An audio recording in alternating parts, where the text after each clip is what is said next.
നമ്മുടെ ഗുരുവിന്റെ സമാധി, ശാന്തിഗിരിയിലെ ഗുരുവിന്റെ സമാധി, പത്മനാഭസ്വാമി ക്ഷേത്രത്തിലെ പ്രതിഷ്ഠ, അല്ലെങ്കിൽ വേറൊരു സ്ഥലത്ത് വേറൊരു ആശ്രമത്തിലെ ഒരു സമാധി, എത്രയോ സമാധികളുണ്ട്. നിങ്ങൾക്ക് കന്യാകുമാരി മുതൽ തിരുവനന്തപുരം വരെ എടുത്തു കഴിഞ്ഞാൽ എന്ന് പറഞ്ഞാൽ എത്രയോ സമാധികളുണ്ട്.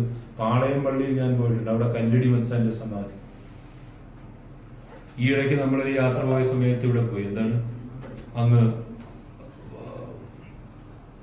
നിംസ് കോളേജിന്റെ അടുത്തൊരു സ്ഥലമുണ്ടല്ലോ, മറ്റേ അല്ലല്ല അതിന്റെ മുകളിൽ ഒരു സ്ഥലമുണ്ട്, എന്താ ഒരു മുസ്ലിം ഒരാളിനെ അടക്കം ചെയ്തൊരു സ്ഥലം, അദ്ദേഹത്തിന്റെ ഒരു സമാധി പീരിക്കണ്ട് സമാധി, അത് മറ്റേ ആ ഒരു കാട്ടുവാസാമല, അതൊരു സമാധിയാണ്, അവിടെ ആളുകളൊക്കെ പോകുന്നുണ്ട്.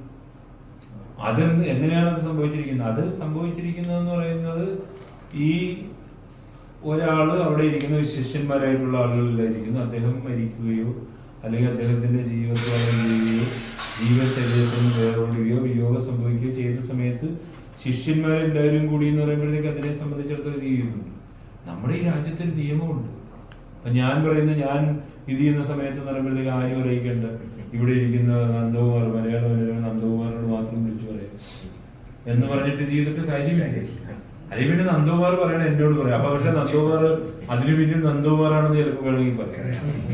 അപ്പൊ സാധാരണയായി ഒരാൾ മരിക്കുന്ന സമയത്ത് നമ്മൾ എന്താ പറയുക, അടുത്തുള്ളൊരു ഡോക്ടർ അല്ലെങ്കിൽ ഒരു ആശുപത്രിയിൽ എത്തിക്കും,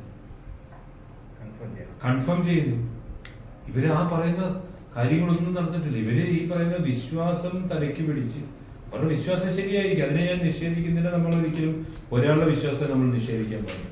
പക്ഷെ നിയമത്തിന്റെ മുമ്പിൽ അവർ ഈ പറയുന്ന സംശയത്തിന്റെ നിഴലിൽ നിൽക്കുന്നുണ്ടെങ്കിൽ സമാധിയല്ല, ഈ പറയുന്ന അവിടെ നിന്ന് എടുക്കുന്ന ബോഡി പോസ്റ്റ്മോർട്ടം ചെയ്യണമെന്ന് പറയും. സമാധി പൊളിക്കുക എന്നുള്ളതല്ല വിഷയം.